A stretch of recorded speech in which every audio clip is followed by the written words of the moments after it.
So when I usually do a chapter video, I talk about the 3 to 4 most hype things in the chapter. But this chapter from start to finish was entertainment. So I'm doing a whole full in-depth chapter analysis. And I'm going to start off with the most hype thing that happened in this chapter. And you guys all know what I'm talking about. 38 years ago, we are finally getting a glimpse of the God Valley incident. A tournament of killing humans happens every 3 years. And 38 years ago, it happened on God Valley, a non-affiliated government, a country that's non-affiliated. It's not affiliated with the world government, and that's crazy. So Wano could be a country that could have that tournament going down. Good thing that Wano has good protection, but these other countries that are not allied with the world government are just getting destroyed, eradicated. Their people are getting pretty much like, how do I say this, poached. And I do want to say this also, the king was killed by Figarland Garling. You guys all see the thumbnail. That man is Shanks' relative.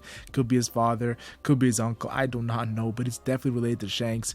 And let's be honest here, he is a savage in the first 2 glimpses we've seen him in the story.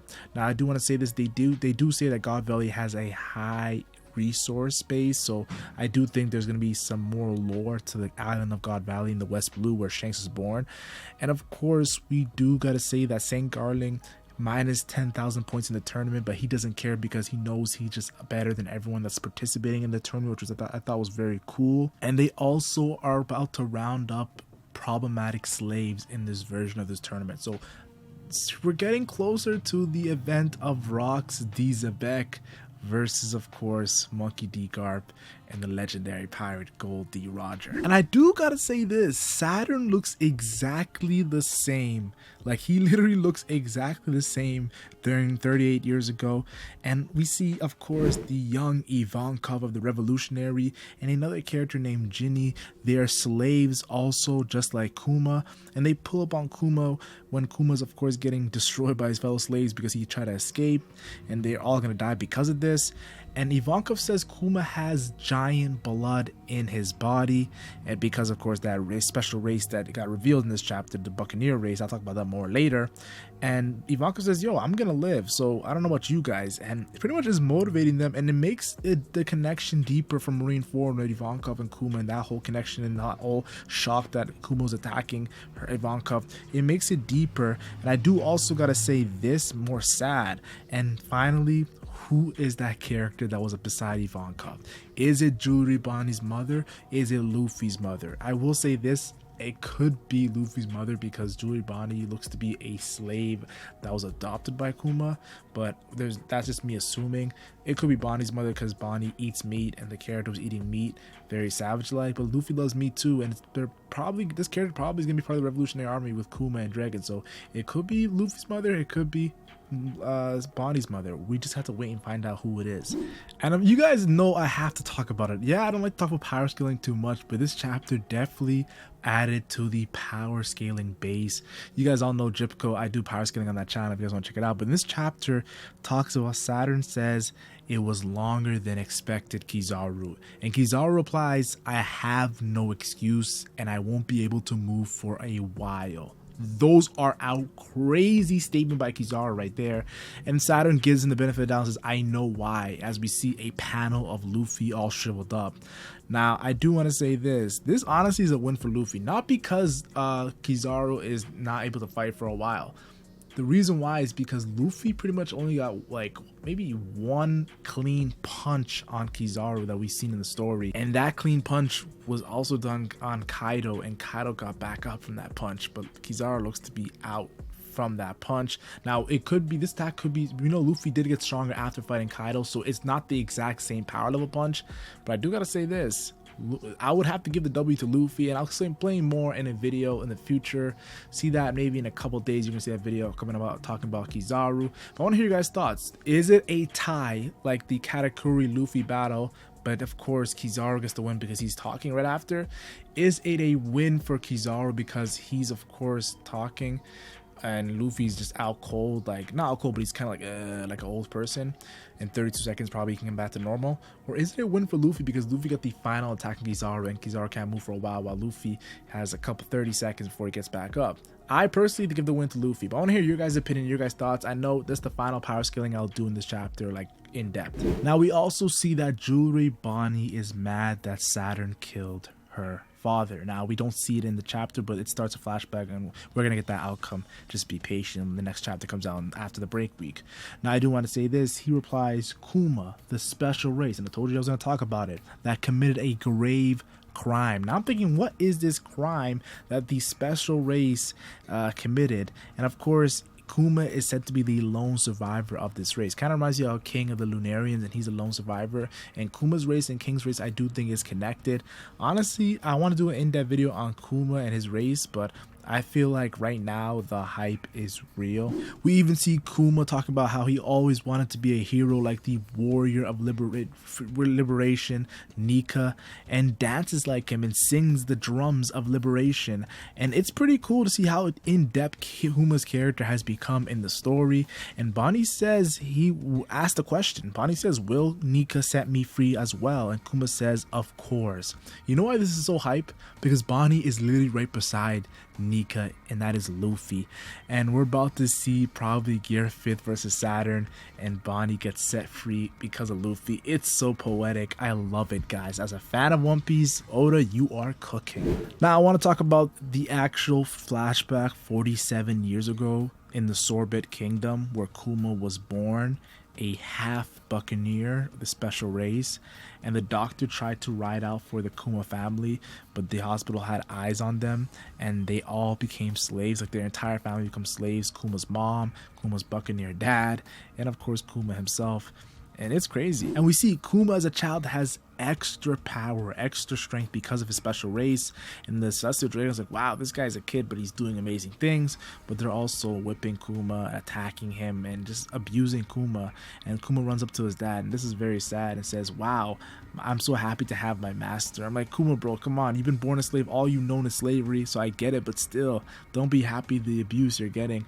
And then he finds out that his mom passed away, which is just sad, honestly. This flashback is probably going to be top 5 flashbacks after it's said and done. I have Kozuki Oden, I have the Nolan flashback, I have Fisher Tiger and Otahime flashback as well. There's so many flashbacks. Even all the Straw Hat flashbacks are top tier, like Robin and Brooks. But I have to keep it real. Even Sanji, second flashback. But this one is getting me sad, guys. I don't know what it is, but it's getting me sad. And then, of course, Kuma dad explains the warrior of liberation that's been passed down through their tribe for generations through generation.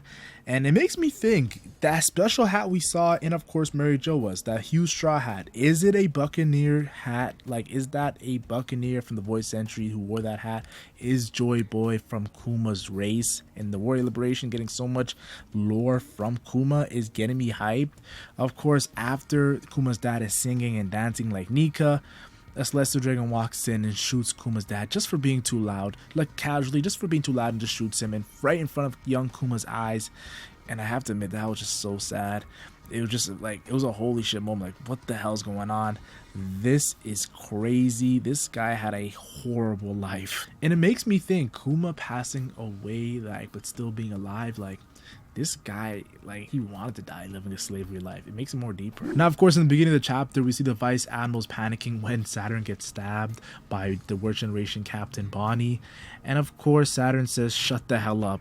If I wanted to dodge, I would have. And I gotta admit, yo, Saturn is badass. And he hits Bonnie with a mysterious attack. I think it's the same attack we saw last chapter, but Bonnie's more stronger, so she's able not to get her head exploded. But Saturn is cool. He's very badass, I have to admit. And then Sanji goes to, of course, rescue Bonnie, because he's the white, like, knight, chivalry. Sanji goes in, and of course, he gets hit with the same mysterious attack. And Sanji's a billion-berry man, and he's very powerful, a top Yonko commander.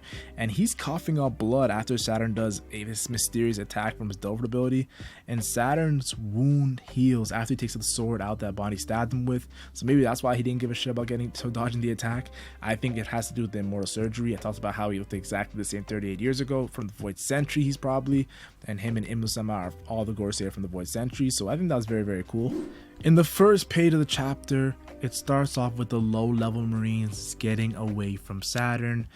And I'll be honest with you, they're glazing the Gorse Saturn. They've only seen pictures of him, just surprised that Saturn left Mary Joa's.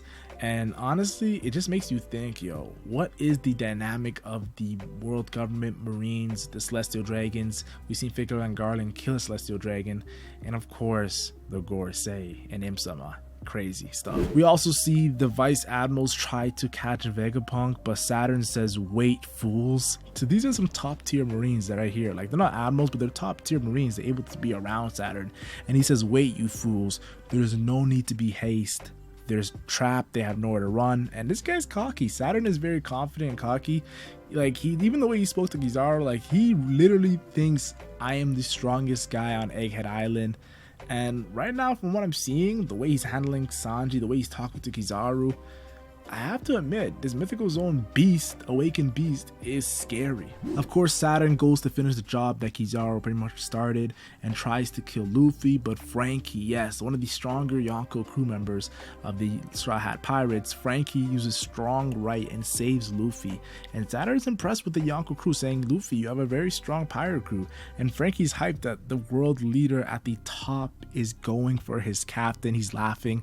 He's so hyped as he carries Luffy. I gotta admit, Frank, you get an MVP for this moment. And then Saturn says it's unexpected that in Egghead Island that he would have to fight Luffy and Bonnie, these two worst generation captains, but he has to admit they're surrounded by marines across the entire island. If they escape, he would like to see that twisted fate, pretty much saying that it's pretty much impossible for them to escape, but if they did, it would definitely be an amazing achievement. That's what Saturn's saying, because there's an admiral, countless vice admirals, a bunch of marines, thousands of marines, and he's there as well. Then he goes to Vegapunk right after and says, I'm ashamed of you, Vegapunk, for betraying us. But he says also, thank you for your service. So this guy really thinks he's above everyone, like the way he speaks. Very, very deep meaning when he talks. And then he says, so who dies first in the most painful order? So this guy's also a savage. And he says, when humans aren't supposed to do something, they still do it anyway. So he's mocking these humans. He thinks he's above a human. He thinks he's a god, I think, like the Celestial Dragons. But you're not, Saturn. You're about to get humbled by Monkey D. Luffy probably in the next couple of chapters. Yo, I'm hyped to see Luffy go back to Gear 5th and Nika show this man from the 4th century, you ain't nothing to be scared of. I also want to talk about one final thing. Sanji and Frankie and Vegapunk and the rest of those guys there can't move their body. And Vegapunk says it's not a science thing, it's probably a Delphi thing. It just makes his Mythical Zone power so overpowered.